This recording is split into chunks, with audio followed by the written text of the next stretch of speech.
So now that I've got that together, the next thing that I'm going to do is just turn it over like so.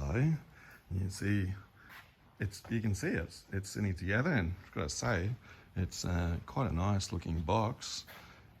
So boys, again, it could be a toolbox, depending on how you finish that off.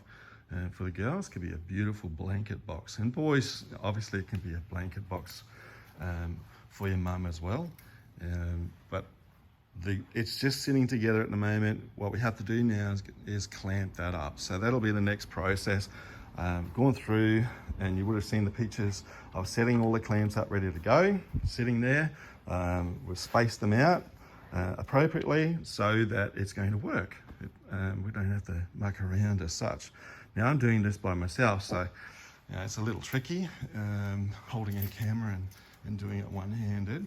But if I walk around the other side, you can see that the box is actually together. Things are lined up. Sitting a little proud in some parts.